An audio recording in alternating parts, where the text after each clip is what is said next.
नमस्कार दोस्तों। जैसा कि अपना टॉपिक चल रहा था राष्ट्रपति की कार्य एवं शक्तियाँ, उसी को आगे बढ़ाते हुए हमारा कल का जो लास्ट मैंने छोड़ा था वो अपना चल रहा था राष्ट्रपति की आपातकालीन शक्तियाँ। और राष्ट्रपति की आपातकालीन शक्तियों में हम पढ़ चुके थे राष्ट्रपति की पहली आपातकालीन शक्ति अनुच्छेद 352, जिसमें यदि कोई देश भारत पर आक्रमण कर दे, युद्ध हो जाए या फिर देश के अंदर ही गृह युद्ध छिड़ जाए तो उस समय राष्ट्रपति 352 का प्रयोग आपातकाल की घोषणा करता है। अब आगे चलते हैं। अगला हमारा जो आपातकालीन शक्ति है वो है अनुच्छेद 356। ये क्या कहता है? राज्य का संवैधानिक ढांचा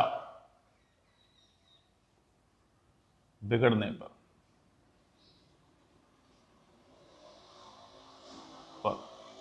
दूसरा इसका नाम होता है राष्ट्रपति शासन। कैसे बिगड़ता है पहले लिख लेते हैं, फिर इसको समझ लेंगे। यदि किसी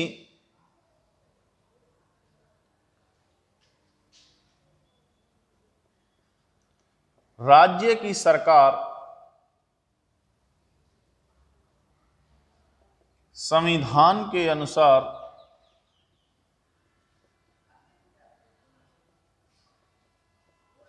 कार्य ना करे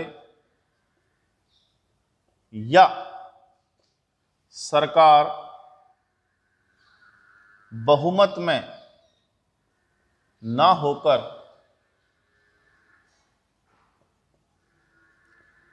अल्पमत में हो, तो ऐसी परिस्थिति में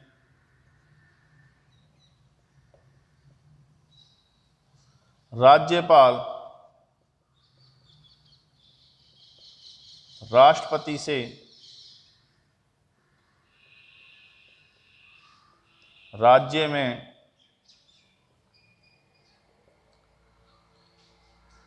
राष्ट्रपति शासन लगाने की सिफारिश करता है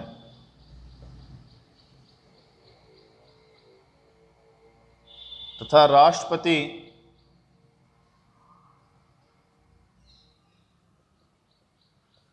स्थिति को जांचने के बाद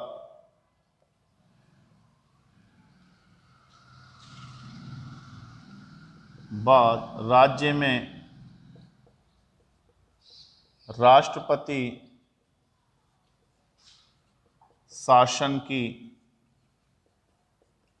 घोषणा करता है। अब देखिए, जैसा कि हमने बताया था कि भारत में सबसे बड़ा सर्वोच्च कौन होता है? कौन होता है? संविधान। अर्थात जितने भी कार्य किए जाएंगे, चाहे वो केंद्र सरकार हो, चाहे वो राज्य सरकार हो, चाहे कोई भी हो पदाधिकारी हो, जितने भी भारत में कार्य किए जाएंगे सारे किसके अनुसार किए जाएंगे? संविधान के अनुसार। अब कंडीशन क्या होती है कि मान लो कोई कि राज्य सरकार है और राज्य सरकार संविधान के अनुसार कार्य नहीं कर रही, जैसे कि कोई राज्य सूची का विषय है और एक केंद्र सूची का विषय है, तो राज्य सरकार अपनी ही मर्जी से केंद्र सूची के विषय से पर कानून बना रही है, तो ये संविधान के क्या हो गया? विरुद्ध हो गया, पहली कंडीशन। दूसरी कंडीशन क्या है कि जो राज्य की सरकार है वो बहुमत में ना होकर किस में आ जाए? अल्पमत में। तो बहुमत का सूत्र क्या होता है? बहुमत से अर्थ होता है कुल सीटों का 50% प्लस 1। अब जैसे राजस्थान की बात कर लो, भाई राजस्थान में कुल विधानसभा की सीटें कितनी है? 200। अभी आपको पता ये चल रहा है, पूरा का पूरा सरकार का उथल पुथल चल रही है, तो उसमें यही सिस्टम आ रहा है। आप सुन रहे होंगे सरकार अल्पमत में आ रही है, बीजेपी कह रही है, वो गहलोत जी कह रहे हैं कि नहीं हमारे पास पूर्ण बहुमत है। तो वो क्या फंडा है? क्या अल्पमत में, क्या बहुमत में? अब भाई कुल जो सीटें राजस्थान में वो कितनी है? 200 सीटें हैं। बहुमत के लिए कितनी चाहिए? कुल सीटों का, कुल सीटें कितनी है? 200 का कितना? 50%। अर्थात इसका 50% हम निकालेंगे तो कितना निकल के आएगा? 100। और प्लस में कितना? 1। अर्थात बहुमत के लिए राजस्थान में कितनी सीटों का होना जरूरी है? 101। कि यदि आपके पास 101 या उससे अधिक सीटें हैं तो आप सरकार चला सकते हैं, अन्यथा आप किस में आ जाओगे? अल्पमत में आ जाओगे। तो अभी राजस्थान में यही खींचतान चल रही है। गहलोत जी कह रहे हैं कि हमारे पास 101 प्लस विधायक हैं, सीटें हैं। वहीं सचिन पायलट दल या बीजेपी क्या कह रही है कि इनके पास 101 प्लस सीटें नहीं है, इससे कम है। अर्थात किसमें है ये? अल्पमत में। किसमें है? अल्पमत में। तो इसी को लेकर के खींचतान चल रही है। अब यदि सरकार अल्पमत में है तो राज्यपाल इनसे कहता है, किससे कहेगा? मुख्यमंत्री से। राज्यपाल किससे कहेगा? मुख्यमंत्री से कि भाई आप अपना बहुमत सिद्ध कीजिए, कि आप यदि अल्पमत में हैं तो आप बहुमत सिद्ध कीजिए। यदि मुख्यमंत्री बहुमत सिद्ध करने में विफल होता है और अन्य दल भी बहुमत सिद्ध करने में विफल होते हैं तो राज्यपाल किससे कहेगा?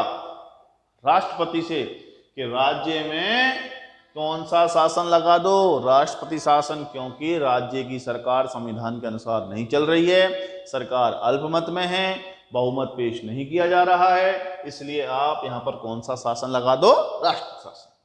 फिर राष्ट्रपति देखता है कि जो राज्यपाल भाई साहब कह रहे हैं वो सच है या नहीं, कहीं ऐसे तो नहीं मेरे को मूर्ख बना रहे। तो राष्ट्रपति स्थिति को जांचता है और जांचने के बाद उसे पता लगता है कि जो राज्यपाल जी कह रहे हैं वो एकदम सही है, ऐसी ही कंडीशन है। तो उसे देखने के बाद राज्य में किस अनुच्छेद के तहत? 356 के तहत किसकी घोषणा करता है? राष्ट्रपति शासन की घोषणा करता है। समझ में आया? आगे चलते हैं।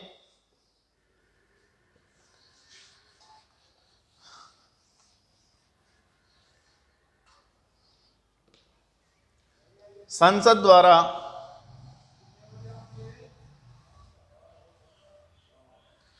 इस आपातकाल का अनुमोदन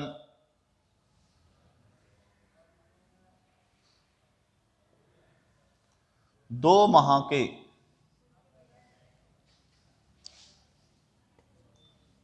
अंदर अंदर किया जाता है। भाई जो संसद है वो 2 महीने के अंदर अंदर ये देखती है, चेक करती है कि ये जो राष्ट्रपति शासन लगाया गया है वो सही है या नहीं है, अर्थात इसमें कोई कमियां तो नहीं है। देखो अब तक इसका प्रयोग भारत में लगभग 122 बार हो चुका है कई राज्यों के ऊपर। अभी अभी अगर राजस्थान में भी ऐसा होता है कि यदि राजस्थान में भी कोई, जैसे सचिन पायलट जी कह रहे हैं वो बीजेपी के साथ नहीं जाएंगे, अलग रहेंगे, तो और उधर कांग्रेस की भी अपना बहुमत सिद्ध करने में विफल हो जाती गहलोत जी, उधर बीजेपी और सचिन जी भी साथ मिलकर सरकार नहीं बना पाते, तो सरकार नहीं बन पाएगी। तो ऐसे समय में क्या लगेगा? फिर 356 के तहत राजस्थान में भी क्या लगेगा? राष्ट्रपति शासन। ठीक है। तो 2 महीने के अंदर अंदर इसका क्या किया जाता है? अनुमोदन। यह आपातकाल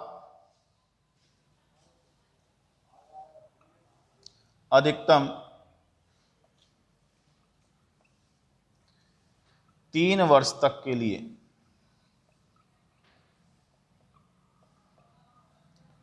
लगाया जा सकता है।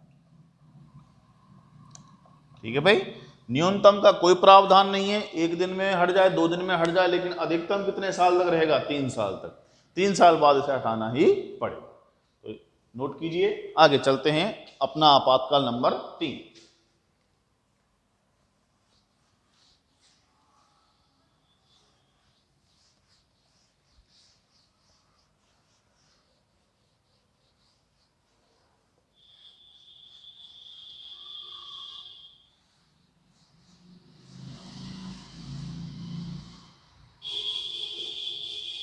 तीसरा है अनुच्छेद 360। सबसे खतरनाक वाला है भाई ये कौन सा है? वित्तीय आपातकाल। देखो नाम से ही आ रहा है, क्या है? वित्त। वित्त यानी कि धन। मान लो आपके घर में पैसे खत्म हो जाए और आप कर्ज में डूब जाओ, सेठों के कर्ज में, बैंक के कर्ज में, तो उस समय क्या कंडीशन पैदा हो? घर की हालत बहुत बुरे हो जाएंगे। अर्थात उस समय क्या करोगे? जमीन बेचोगे, घर बेचोगे, या कोई अपना कुछ भी ऐसी जो कीमती चीज से बेच करके आप कर्ज की पूर्ति करो। तो वह कंडीशन क्या हो गई आपकी? आपके ऊपर कौन सा आपातकाल लग गया? बस घर को देश में बदल दो कि यदि देश के ऊपर भारी कर्ज हो जाए, वित्त भार बढ़ जाए और ऐसी कंडीशन आ जाए कि हमें कोई चीजें बेचनी पड़ जाएं देश के बचाने के लिए, तो उस समय कौन सा आपातकाल लगाया जाता है? वित्तीय आपात। लिखिए, यदि देश भारी कर्ज में डूब जाए या देश का आर्थिक ढांचा गड़बड़ा जाए या देश की अर्थव्यवस्था बुरी तरह खत्म हो जाए, तो ऐसी परिस्थिति में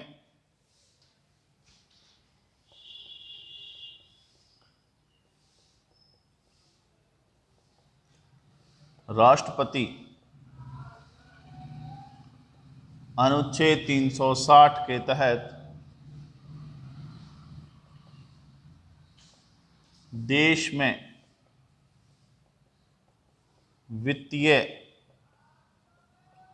आपातकाल की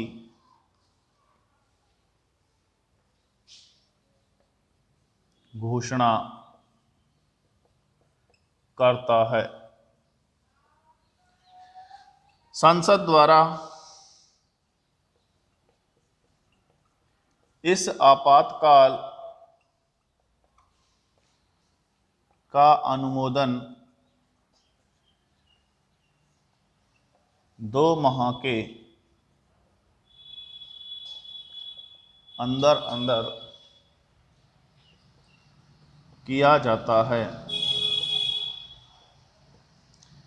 इस आपातकाल की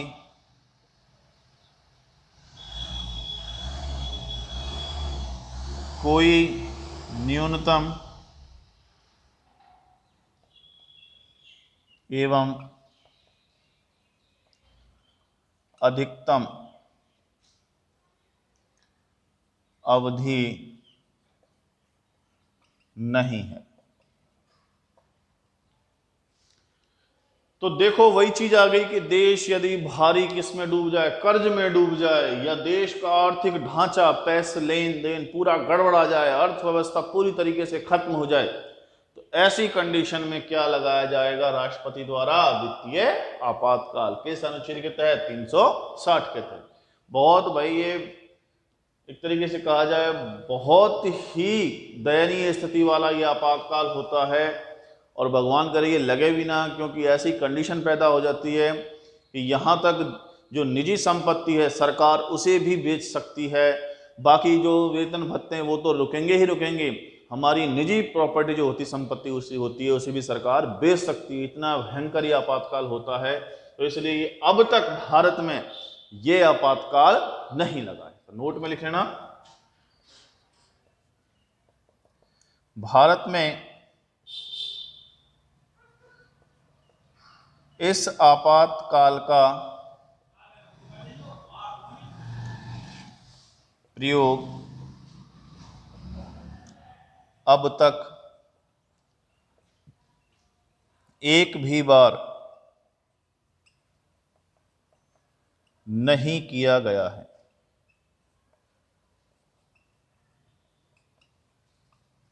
ठीक है, भारत में इस आपातकाल का प्रयोग अब तक एक भी बार नहीं हुआ। तो ये थे हमारे राष्ट्रपति की आपातकालीन शक्तियां। इसी के साथ हमारा राष्ट्रपति समाप्त। अर्थात हमने राष्ट्रपति के निर्वाचन के बारे में बात की, राष्ट्रपति की योग्यताओं के बारे में बात की, राष्ट्रपति पर महाभियोग के बारे में बात की, राष्ट्रपति की कार्य शक्तियां जिसमें एक समकालीन शक्तियां होती हैं और एक आपातकालीन। समकालीन शक्तियों में हमने उसकी कार्यपालिका संबंधी शक्तियां, विधायी शक्तियां, वित्तीय शक्तियां और न्यायिक शक्तियों की बात की, और आपातकालीन शक्तियों में 352, 356 और 360 के बारे में बात की। अब हम आगे चलेंगे। अगला जो हमारा टॉपिक रहेगा वो होगा उपराष्ट्रपति, और उपराष्ट्रपति के बारे में हम बात करेंगे कल इसके बारे में विस्तार से हम जानकारी प्राप्त करेंगे। तो आज के लिए इतना ही। ओके, धन्यवाद।